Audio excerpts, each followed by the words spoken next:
Alors en manchette aujourd'hui, le projet de maison des aînés à Sainte-Élisabeth n'est pas mort et une œuvre de Mark Walter à la maison Rosélie-Cadron.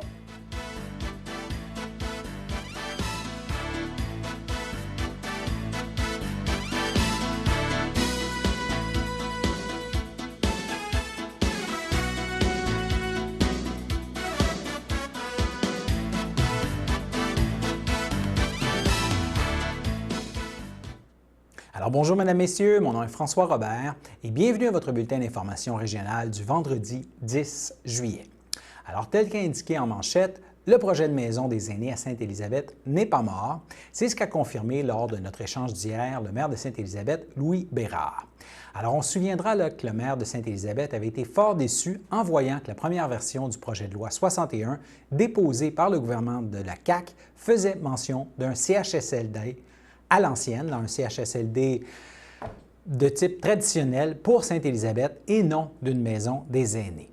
C'est en discutant là, du déplacement d'une borne sèche dans le village avec le maire qu'il a parlé des derniers développements dans le dossier. On l'écoute. Oui.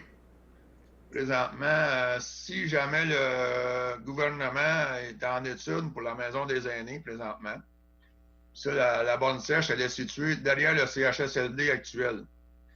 Advenant que le gouvernement, ils n'ont rien précisé à date encore, mais ils font quand même ils s'informent, ils font des démarches. Il y a un terrain situé à l'arrière que peut-être il y aurait besoin éventuellement si la maison des aînés s'en va là. Donc, ils nous ont demandé si c'était possible d'acquérir ce terrain-là, quoi que ce soit. Mais comme il y avait une borne sèche qui était là pour puiser l'eau de la rivière en cas d'incendie, bien nous, à ce moment-là, ça nous appelle à la déménager de place. Donc, on n'attendra pas la dernière minute d'être coincé dans le détour. Donc, on prend les devants. On va déménager la borne sèche derrière l'ancien centre communautaire là, au bord de la rivière. Tout simplement. Puisque vous l'avez évoqué, on pourrait peut-être en traiter maintenant puis revenir ensuite sur le reste du conseil. Là. Oui. Est-ce qu'on sait maintenant plus qu'est-ce qui va arriver avec le dossier de la possible maison des aînés, là? Ou si ça serait un CHSLD revampé, ou qu'est-ce qui s'en vient avec ça? Est-ce que vous avez réussi à communiquer avec le bureau de la ministre Pro? Oui, en fait, M. Robert, hier, j'ai eu une information finale de Mme Carole Noël, l'adjointe politique de Mme Proulx, qui me confirmait qu'on est toujours en l'étude pour la maison des aînés à Sainte-Élisabeth, puis qu'il y avait une erreur dans le projet de loi 61, qu'on l'avait appelé le CHSLD à Sainte-Élisabeth, mais c'est faux. C'est une erreur qui s'est inscrite malheureusement. J'ai eu même la confirmation écrite de cela. Donc, on est toujours en étude pour une maison des aînés à Sainte-Élisabeth, mais on n'a pas de précision finale à savoir ce qui va être à la place du CHSLD actuel ou sur un nouveau terrain qu'on avait déjà prévu en 2015, éventuellement, pour la nouvelle maison des aînés. Donc ça, il n'y a rien de formel. Par contre, la confirmation que j'ai eue aussi hier en même temps, c'est que le projet est toujours à l'étude et si tout va bien, il devrait être présenté au Conseil du Trésor à l'automne 2020 pour approbation finale, pour faire les travaux. Mais malheureusement, je ne suis pas capable j'ai pas d'informations additionnelles à savoir précisément est-ce que ça va être à la place du CHSLD actuel ou au nouveau terrain. On ne sait pas, ils sont encore en étude de ces emplacements-là aussi, présentement. C'est malheureux, mais je ne suis pas capable de vous indiquer plus que ça. Je n'ai pas plus d'informations à ce niveau-là. Mais déjà, c'est une nouvelle étape. C'est un gros plus de savoir qu'ils sont toujours en étude puis qu'on va de l'avant puis que cet automne, on devrait avoir pour une fois, ça fait déjà 2 ans que j'attends cette réponse-là. Là. Et j'espère cet automne avoir finalement la réponse définitive là, pour ce projet-là. Et si ça passe au Conseil des ministres et que c'est approuvé à l'automne, peut-être une première pelletée de terre au printemps l'an prochain, quelque chose comme ça? J'espère beaucoup. Alors, nous aurons d'autres échos des actualités de Sainte-Élisabeth pour vous au cours des prochains jours. Cela dit, nous passons maintenant à notre première pause. Ça fait 58 masques que je fabrique. Mais s'il faut que j'en fasse 352 pour tous nous aider à tenir tête au virus, je vais le faire. On lâche pas. On continue de se protéger. Ça fait 872 fois que je me lave les mains depuis le début de la pandémie. Mais s'il faut que je me les lave 8000 fois pour tenir tête au virus, je vais le faire. On lâche pas. On continue de se protéger. Le samedi matin, dès 9h30, nos téléspectateurs sont invités au Super Bingo télévisé diffusé de nos studios de Berthierville. Depuis maintenant une vingtaine d'années, plusieurs adeptes de la télévision régionale se sont partagés un montant de 600 $ disponible chaque semaine lors de cette joute de bingo télévisé. Un animateur et 3 bénévoles se succèdent à la caméra dans le but de vous faire passer une petite heure agréable et payante le samedi matin. On peut se procurer les cartes de jeu chez les dépositaires autorisés participants, c'est-à-dire à Berthierville, le dépanneur Formule 1 rue Gilles Villeneuve, le marché IGA Extra sur la rue Gabrielle Brissette, le marché Métro rue Notre-Dame, la pharmacie Proxime rue Frontenac, le garage Pétroté sur la rue Gilles Villeneuve et à Saint-Ignace de Loyola, le marché Aldo rang Saint-Michel, le dépanneur Le Magasin Esso sur le chemin de la Traverse. C'est un rendez-vous tous les samedis matins à 9h30 sur les ondes de CTRB, votre télévision régionale et communautaire.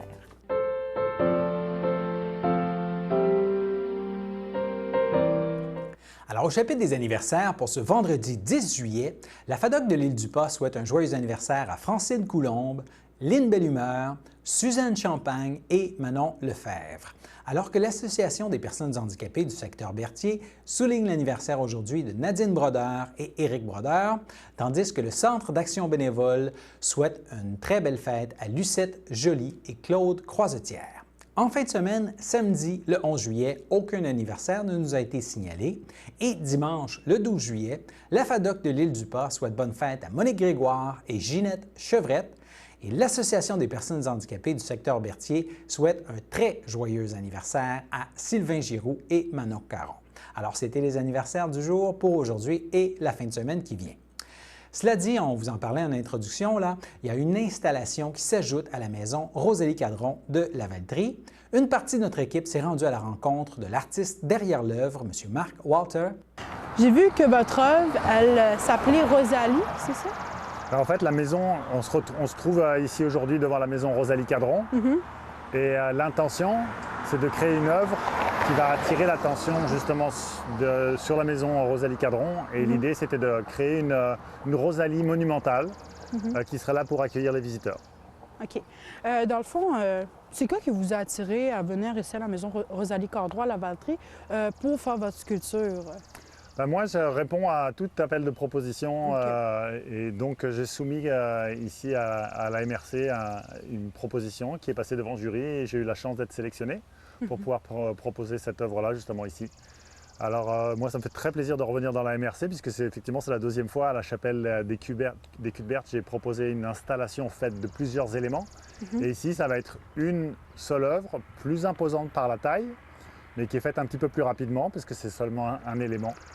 Alors l'idée, c'est de créer Rosalie sur à peu près 3,50 m à 4 m de haut, 2,50 m de diamètre. Et puis ça va être comme un peu à mon habitude de créer un sous-espace dans l'espace. C'est-à-dire que les gens pourront rentrer dans le personnage et puis à la fois être un peu plus intime, dans un espace un peu plus intime. Et puis prendre le temps de ralentir, peut-être soit avant de rentrer dans la maison ou de ressortir de la maison. Je ne vais pas vous redécrire à la caméra, comme on a déjà fait une interview par rapport à vous, à la chapelle de Cuthbert et votre historique pour devenir artiste où vous êtes présentement. On va juste aborder vraiment l'œuvre que vous présentez. Dans le fond, est-ce que vous pouvez m'expliquer c'est quoi les motivations qui vous ont amené à faire cette œuvre et c'est quoi qui vous a inspiré à faire cette œuvre en particulier? Alors, donc Rosalie, c'est la personne qui a habité ici.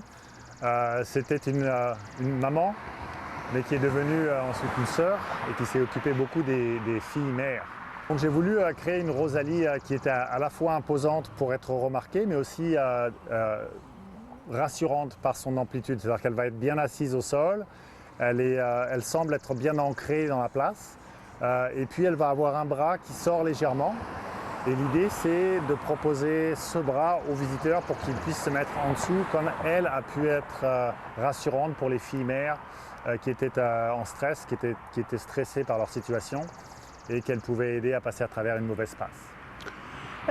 Quand vous avez interviewé pour la chapelle des Cuthberts, vous disiez que moi, quand je fais une œuvre, j'invite les gens à découvrir une histoire. Présentement, avec l'œuvre que vous faites, vous expliquez le bras comme un motif de rassurer les gens, etc., etc. Mais est-ce que vous offrez une histoire particulière dans ce que vous faites présentement? Alors cette œuvre-là, elle accompagne la maison.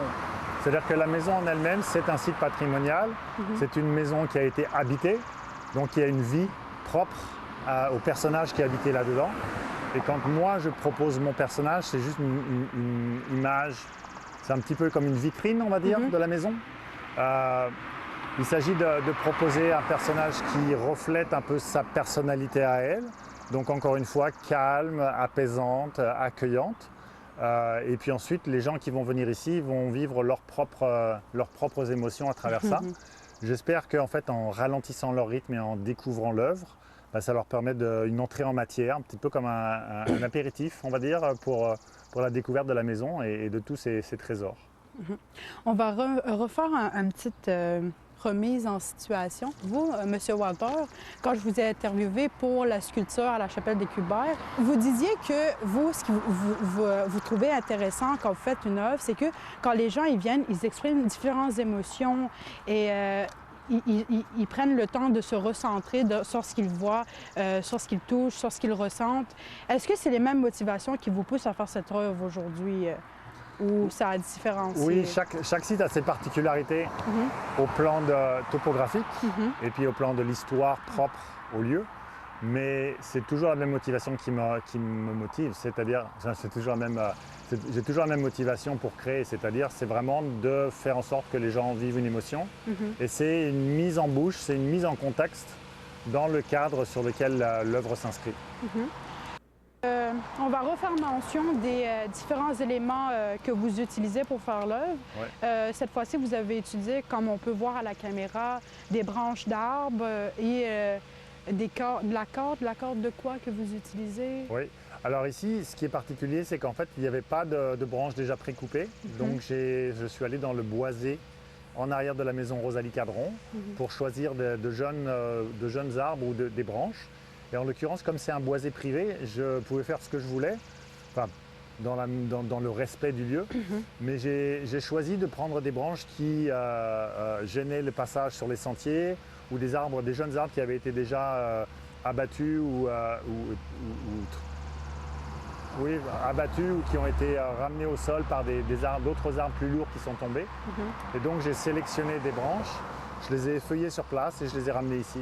Donc on a essentiellement de l'érable et du hêtre ici, ce qui fait que l'œuvre va être assez monochrome au niveau de la couleur parce que c'est toutes des essences qui sont très grises.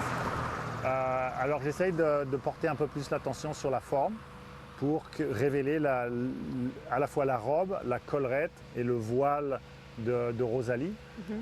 Et puis, encore une fois, il va y avoir sur sa poitrine la représentation d'un cœur, forme très universelle, très reconnue, qui je ne sais pas encore comment je vais le représenter, soit sous forme colorée, soit sous forme découpée en fenêtre. Forme colorée, vous voulez dire quoi concrètement? Alors si le cœur était coloré, il pourrait l'être de différentes manières. Bien sûr, il peut être peint, il peut être fait avec des essences de bois qui sont plus rouges, plus vertes. Ici, ça va être peut-être un peu difficile, mais l'autre chose, c'est aussi de travailler avec du textile, donc des fils. La maison Rosalie Cadron proposant différentes tapisseries et des produits du textile, peut-être que je pourrais m'inspirer de ça, je ne sais pas encore. C'est le processus en fait qui va me guider par rapport à ça. OK. Quand j'ai lu le communiqué de presse que la directrice Sophie Lemercier. Oui, Sophie a envoyé, j'ai cru comprendre que vous invitiez les gens entre le 7 et le 10 à venir vous voir pour être là, vous voir construire l'œuvre devant leurs yeux, etc., etc. C'était pas possible pour la chapelle des Cubaires parce qu'on était en période de COVID, puis les mesures étaient plus drastiques que maintenant. Mais est-ce que ça a toujours été comme ça? Est-ce que vous invitiez toujours votre public à être là quand vous faites l'œuvre? Une partie de l'intérêt de mon processus et de ma pratique artistique en land art, c'est justement de permettre l'accès complet aux œuvres aux visiteurs. Les matières que j'utilise, c'est des matières tirées de la nature, donc par la force des choses, les gens sont attirés par ça parce que ça leur rappelle l'enfance et qu'on est tous attachés à la terre et à la nature. Ici, les gens pourront approcher l'œuvre, Pendant que je la crée, comme l'œuvre est quand même assez large au niveau de son diamètre, des gens peuvent se situer soit à l'intérieur et moi à l'extérieur ou inversement, ou d'un côté de l'œuvre et moi à l'opposé. Et j'ai déjà eu 2 personnes qui ont touché, qui ont aidé à faire des nœuds sur l'œuvre. Mais sinon, les gens sont totalement bienvenus à venir me poser des questions, observer et puis découvrir un petit peu comment ce genre de sculpture peut se dessiner dans l'espace. Dans le fond, vous invitez du 7 au 10. De quelle heure à quelle heure que les gens peuvent venir participer visuellement à l'œuvre et vous poser des questions? J'invite les gens à venir entre 9h et 15h sur le site. En général, j'arrive un peu plus tôt, souvent je pars un peu plus tard. Mais au hasard des visites, de toute façon, la maison Rosalie et Calleron est ouverte elle-même. OK. Alors, depuis qu'on s'est rencontrés à la chapelle des Cuthbert, j'ai eu la chance de pouvoir aller en Charlevoix, où j'ai créé une œuvre pour la ferme Migneron, les célèbres fromages Migneron. Donc j'ai créé un berger là-bas avec son bâton de pèlerin. La semaine dernière, j'ai la chance de participer au festival Recyclard du CACO, du Centre d'art contemporain de l'Outaouais. Et donc j'y ai créé un crâne gigantesque, monumental, dans lequel les gens peuvent s'immerger. Et puis, une fois que j'aurai quitté ici, je vais aller dans les Muskoka au nord de Toronto pour proposer 2 énormes personnages qui vont inviter les gens à considérer le Covid-19 d'une nouvelle manière et peut-être leur permettre justement d'ajouter des messages, par exemple, sur l'œuvre. Voilà, donc en octobre, je suis à Création sur le champ à Mont-Saint-Hilaire. Je me promène pas mal, j'ai beaucoup de chance en fait que le type de travail que je fais est à l'extérieur et permet aux gens de respecter des conditions sanitaires appropriées au contexte qu'on vit. Merci, M. Water, merci à de nous vous. avoir permis de vous interviewer aujourd'hui. Au plaisir. C'était Célina et M. Water pour l'interview. Et maintenant, comme vous le savez, en saison estivale, nous avons la chance d'avoir des étudiants qui travaillent avec nous pour quelques semaines afin d'aller chercher une expérience de travail intéressante. Ils sont particulièrement friands de sorties de fin de semaine et chaque vendredi, ils vous présentent une série de suggestions d'activités à faire pendant la fin de semaine. Alors voici leurs suggestions pour la fin de semaine du 11 et 12 juillet. Bonjour, chers téléspectateurs et téléspectatrices de CTRB. On se retrouve une nouvelle fois ce vendredi pour notre point quotidien sur quoi faire en fin de semaine. Et pour commencer, j'invite Xavier à présenter ce qu'il veut présenter à la caméra pour ce vendredi. Donc, c'est ça. Donc, moi, je vais vous parler aujourd'hui de la piscine municipale à Berthier. Il y a beaucoup de personnes qui en ont entendu parler à cause des jets d'eau qui sont en train de se construire. Donc, pour ceux qui ne savent pas c'est où, c'est juste à côté de l'école Saint-Joseph à Berthierville, autour des écoles pour les enfants, là. Et la piscine a des heures d'ouverture parce qu'elle est ouverte depuis le 25 juin aux résidents de Berthier. Certains avaient des craintes étant donné le coronavirus, mais on va pouvoir aller se baigner. Mais il y a beaucoup de règles qui sont mises en place et on va vous les communiquer. Le nombre de baigneurs est limité à 45 personnes lors des bains familiaux, donc où tout le monde peut y aller, et à 30 lors des bains en longueur. Donc cette année, il y a une disponibilité pour ceux qui aiment faire de la nage en longueur. C'est disponible, donc il n'y a pas de souci à se faire à ce niveau-là. L'entrée est gratuite pour les citoyens de Berthierville si vous procurez une carte piscine gratuitement à l'hôtel de ville. Ça fait changement des autres années parce qu'avant, il fallait payer à chaque fois qu'on y allait, mais là, vraiment, c'est abordable. Puis je pense que ça va aider les gens qui n'ont pas d'air climatisé à se rafraîchir par des chaudes journées de canicule comme ces temps-ci. Donc, on vous invite en fin de semaine à aller à cette activité-là qui est justement pas chère et si vous vous rendez à l'hôtel de ville, c'est encore moins cher. Mais vous devez présenter une preuve de résidence à Berthierville. Et il y a des soucis là-dessus parce que si vous habitez à Sainte-Geneviève-de-Berthier ou des paroisses aux alentours, ça va être plus difficile pour vous d'accéder à ce service-là gratuitement. Donc, faites vos recherches à ce niveau-là. La piscine municipale de Berthier est chauffée aussi, donc ça l'aide les gens qui sont peut-être un peu plus frileux. N'oubliez surtout pas, les enfants très jeunes doivent être accompagnés de parents. Ça, c'est primordial. Et la barboteuse, malheureusement, est fermée cette année, étant donné que peut-être les petits-enfants ont plus de difficultés à se contrôler niveau distanciation sociale, naturellement. Je vous invite à aller à la plage de Sainte-Tropez Sainte-Tropez-Rodriguez. Et c'est une place vraiment courtoise. C'est une petite plage bien simple. Il n'y a pas beaucoup de monde qui la connaissent malheureusement, mais c'est une place vraiment très accueillante et qui s'offre pas mal de services comme un terrain de volleyball et des baignades supervisées. Aussi, vous allez pouvoir avoir une aire de pique-nique ou manger, etc., etc. La distanciation sociale, ça dépend de tout un chacun. C'est sûr que tout le monde le recommande, surtout les personnes responsables de la piscine, etc. Les gens doivent respecter 2 mètres aussi, c'est ça que je comprends. Oui, puis non. Parce que moi, personnellement, je suis allée à certaines plages, puis le domaine n'était pas respecté. Mais ça dépend de tout un chacun. S'il y a des personnes qui ne se sentent pas à l'aise dans des places où il y aura vraiment un groupe collé, mais généralement, sur certaines plages, il y a assez de place pour que tout le monde soit distancé. Vous allez pouvoir aller avec votre famille. Ça, tout le monde le sait que la distanciation n'est pas nécessaire que vous êtes avec votre famille, mais avec d'autres groupes de personnes, c'est recommandable de garder le 2 mètres. Et c'est pas mal ça. Moi, je vous dis que aussi l'accès est gratuit à tous et à chacun. Je vais vous donner l'adresse. C'est au 250 rue du Lac Pierre-Nord. Je répète, 250 rue du Lac Pierre-Nord. Et interdiction, pas le droit de fumer du cannabis, pas le droit de fumer sur le terrain de la cigarette et vous n'avez pas le droit d'avoir des contenants en vitre où il faudra confirmer avec les personnes responsables. Et nous passons maintenant à notre seconde pause. Ça fait 58 masques que je fabrique. Mais s'il faut que j'en fasse 352 pour tous nous aider à tenir tête au virus, je vais le faire. On lâche pas. On continue de se protéger. Ça fait 872 fois que je me lave les mains depuis le début de la pandémie. Mais s'il faut que je me les lave 8000 fois pour tenir tête au virus, je vais le faire. On lâche pas. On continue de se protéger.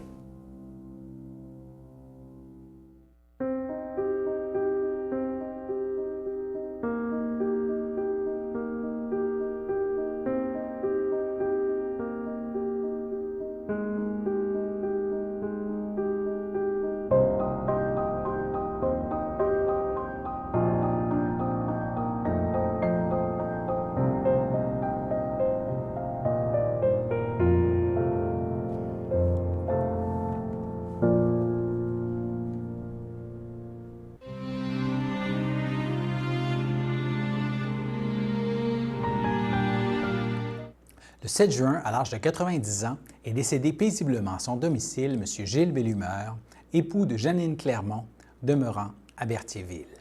Lui a précédé son fils Marcel. Il laisse dans le deuil, outre son épouse, ses enfants Marie Bellumeur et son conjoint Danny Gravel, Micheline Bellumeur et son conjoint Richard Enfield, le juge Michel Bellumeur et André Boutin, laisse aussi dans le deuil ses petits-enfants Karine Bellumeur, Patrick et Isabella Allé, Francis et Michael Gravel, Roxane et Vincent Bellumeur, de même que ses 7 arrière-petits-enfants et son arrière-arrière-petit-fils, laisse aussi dans le deuil ses frères, sa sœur, ses belles-sœurs et beaux-frères, Azélus Bellumeur et sa conjointe Claire Hainaut, Fernand Bellumeur et sa conjointe Françoise Poulette, Claudette Bellumeur et son conjoint Marc-Henri Milot, Françoise Aubuchon, feu Jean-Paul Bellumeur, Paulette Boucher, feu Gaëtan Clermont, ainsi que plusieurs neveux, nièces et autres parents et amis. Et la famille accueillera parents et amis en l'église Sainte-Geneviève de Berthier ce samedi, le samedi 11 juillet, dès 13h, et suivront les funérailles à 14h en l'église Sainte-Geneviève. À son domicile, le 18 juin, à l'âge de 20 ans, est décédé Félix Alexander, demeurant à Berthierville. Il laisse dans le deuil ses parents, sa mère Annie Guévremont et son conjoint Steve Préville, son père Martin Alexander et sa conjointe Chantal Bouchard, de même que sa sœur Ariane Alexander et son conjoint Anthony Gélina. Il laisse aussi dans le deuil Jérémy B. Langlois, Amy et Anthony Préville, laisse aussi dans le deuil ses grands-parents paternels André Alexander et Lise Alexander, sa grand-mère maternelle Dorothée Latour Feu Angelbert Guévremont, son oncle Patrick Alexander et sa conjointe Brigitte Brousseau, ainsi que Alexis et Jérémy Morin et plusieurs autres parents et amis. Votre sympathie peut se témoigner par des dons pour la prévention du suicide et des formulaires seront disponibles au salon. La famille accueillera parents et amis au complexe funéraire F. Thériault du 741 rue Notre-Dame à Berthierville ce samedi, le samedi 11 juillet de 11h à 14h, suivi d'une liturgie en toute intimité à la chapelle du complexe. Et comme vous le savez, les services pour certaines personnes décédées au début de la crise de la COVID-19 ont débuté. C'est notamment le cas pour Irène Bélanger, décédée au centre d'hébergement Perfilia Ferland de Saint-Charles-Borromée le 16 avril à l'âge de 91 ans et 8 mois. Elle était une résidente de Berthierville. L'ayant précédé sa fille Francine, elle laisse dans le deuil ses enfants, Guylaine Gervais et son conjoint Richard Brûlé, Gilles Gervais et sa conjointe Sylvie Chevrette, Diane Gervais et son conjoint Stéphane Simard, Ghislain Gervais et sa conjointe Maryse Garceau, de même que ses petits-enfants Geneviève, Eliane et Rosalie, ses arrière-petits-enfants Mathis et Mégane, son frère Donald Bélanger et sa conjointe Madeleine Drouin, ainsi que plusieurs neveux, nièces et autres parents et amis. Et la famille tient à remercier le personnel du centre d'hébergement Perfilia Ferland pour les bons soins prodigués à leur mère. La famille accueillera parents et amis le dimanche 12 juillet, ce dimanche, de 11h à 14h au complexe funéraire Efterio du 741 rue Notre-Dame à Berthierville et suivra une liturgie de la parole à 14h en la chapelle du complexe. Cela dit, toute l'équipe de CTRB offre ses plus sincères sympathies aux familles et amis dans le deuil. Nous passons maintenant à la météo.